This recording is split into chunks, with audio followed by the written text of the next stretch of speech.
Assalamu alaikum wa rahmatullahi wa barakatuh. Bienvenue pour cette nouvelle vidéo, une première du genre. C'est un sujet très nécessaire et très intéressant puisque la guerre des images fait rage. Oui, beaucoup de manipulations et de mensonges en utilisant des images choc avec une violence extrême pour susciter l'émotion, l'effroi, la peur et l'horreur. Ce sont là des outils nécessaires pour manipuler les personnes. Parce qu'avec les sentiments et les émotions, on n'est pas forcément objectif.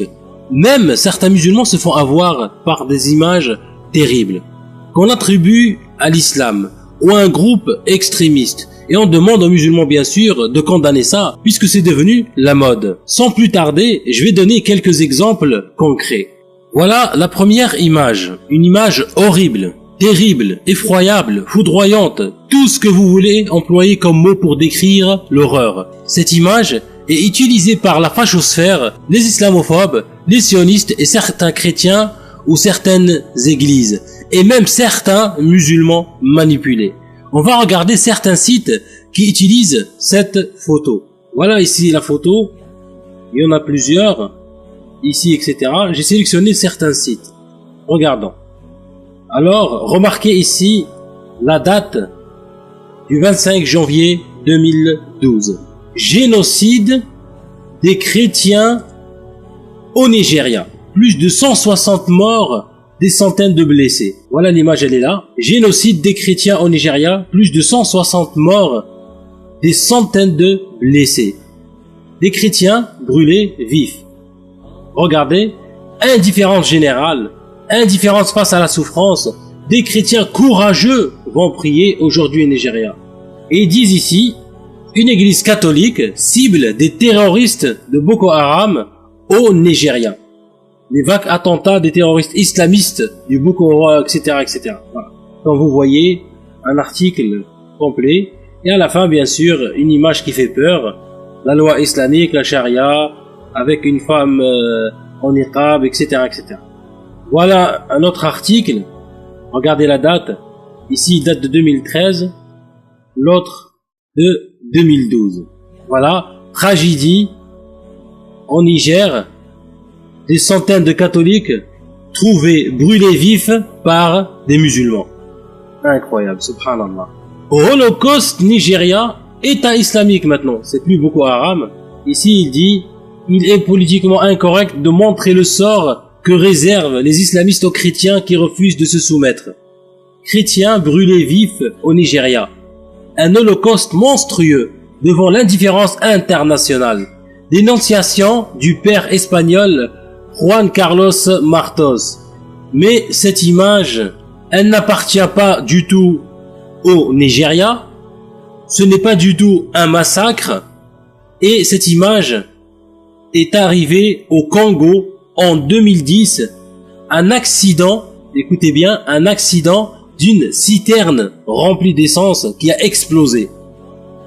Voilà un exemple, ici, un journal congolais, regardez la date de 2010, tous les autres c'est 2012, 2013, etc. Le président Joseph Kabila, depuis lundi, au chevet des victimes de l'incendie survenu dans cette localité. Regardez ici, on descend un peu plus bas, et regardez l'image. Ici, des corps calcinés à Sens suite à l'explosion d'un camion citerne. Regardez ici. Encore des exemples.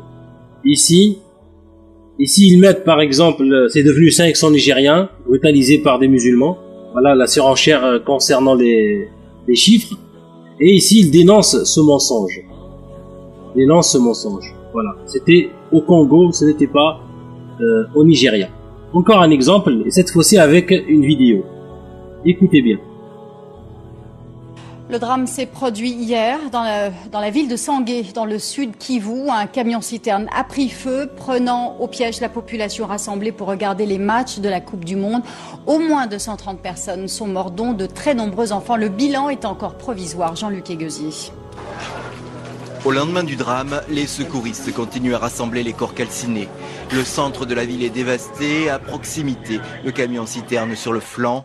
L'accident a eu lieu vers 18 h vendredi, alors que l'engin traversait cette petite ville du sud Kivu. Il allait probablement trop vite. D'après les témoins, au lieu de fuir, les habitants se sont rassemblés pour récupérer le carburant qui s'écoulait. L'explosion qui a suivi a fait plus de 230 morts, dont de nombreux enfants, et 105 blessés. C'est le dernier bilan. Dans un cinéma à proximité, des spectateurs s'étaient rassemblés pour suivre le match Hollande-Brésil. La salle a été dévastée et il n'y aurait aucun survivant, selon le gouverneur de la province. Contrairement à ce qu'on pouvait s'attendre, il n'y avait pas beaucoup de cris, de scènes de larmes, de pleurs. Non, c'était vraiment un grand silence de la part des badauds, des familles qui observaient ces corps donc calcinés sur le sol. Regardez ici une autre preuve, on va aller sur ce site, qui dénonce justement ce mensonge. Chrétiens brûlés vifs par des musulmans sunnites nigériens. Regardez, il y a une personne qui s'appelle Shakib Marrakchi. Il écrit, en partageant la photo, « Chrétiens brûlés vifs par des musulmans sunnites nigériens.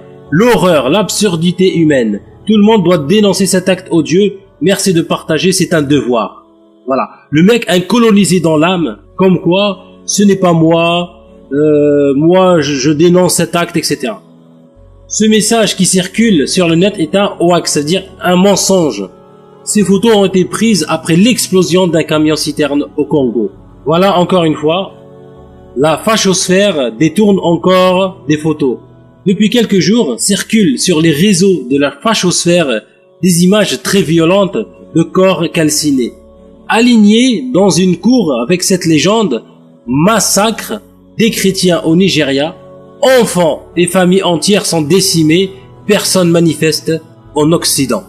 Dans leur délire islamophobe, certains ne reculent devant rien pour tenter de faire croire que l'ensemble des musulmans ne poursuivent qu'un but, massacrer tous les chrétiens qu'ils croisent. Regardez ici.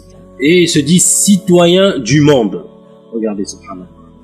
Ces photos ont en réalité été prises en 2010 en République démocratique du Congo à la suite d'un accident de camion-citerne. Plusieurs dizaines de maisons du village du Sange avaient pris feu après l'explosion d'un camion-citerne. Cette catastrophe a fait au moins 230 morts et des centaines de blessés. Voilà, il te donne le site. Chacun peut le vérifier sur ce site anglais. Fuel truck explosion. Un camion-citerne a explosé. Voilà le nom de la ville, le nom du pays. Maintenant, Inch'Allah, je vais vous montrer, essayer de trouver les mensonges ou débusquer les mensonges en utilisant des images.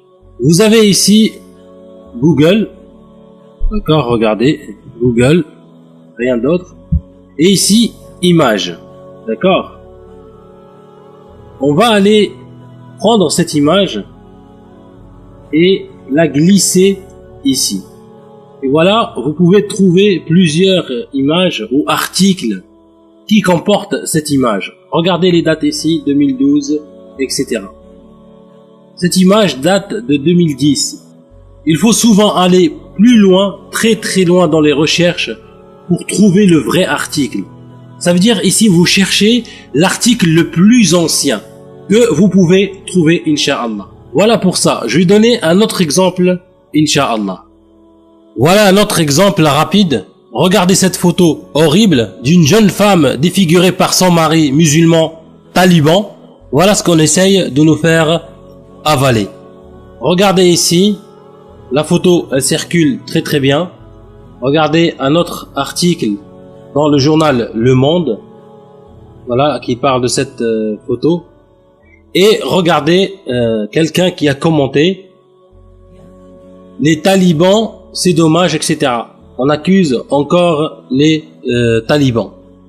Encore des méchants islamistes. Mais subhanallah, un mensonge énorme qui a beaucoup circulé. Écoutez cette vidéo qui dénonce ce mensonge et cette diabolisation. Cette image est fausse? Oui, cette image, je ne dis pas que cette image est fausse. Cette image n'a rien à voir avec les talibans et n'a rien à voir avec l'Afghanistan. C'est une pratique qui, dans la région, est extrêmement répandue. C'est une pratique hindoue à l'origine. Et elle est extrêmement répandue dans la région et dans tous les pays de la région et dans toutes les religions. Parce que là, on ne comprend plus rien. Hein. C'est une question d'honneur. Le nez, c'est l'honneur. Et donc, couper le nez, aussi bien des hommes que des femmes, pour des questions d'honneur, c'est très répandu. Et là, qu'est-ce qu'a fait cette jeune fille alors pour que ses parents... Mais c'est une affaire familiale. Elle devait avoir un conflit lié à son mariage. Les talibans n'ont rien à voir là-dedans. Et d'ailleurs, ils sont condamnés, comme ils condamnent toujours ce genre de choses, disant c'est pas dans la charia. Bon, je vous dirais même là-dessus que les Anglais, dans les années 1910, ils avaient fait une clinique spéciale en zone Pashtun pour réparer, du côté britannique à l'époque, des zones tribales, pour réparer les nez, ils importaient des prothèses d'Angleterre. Alors vous voyez que le problème n'est pas nouveau. Les talibans n'ont rien à voir avec ça. Ils ne reculent devant rien. Alors les frères et sœurs, soyez vigilants. Je vous fais le rappel de la parole d'Allah subhanahu wa ta'ala. Bismillahirrahmanirrahim.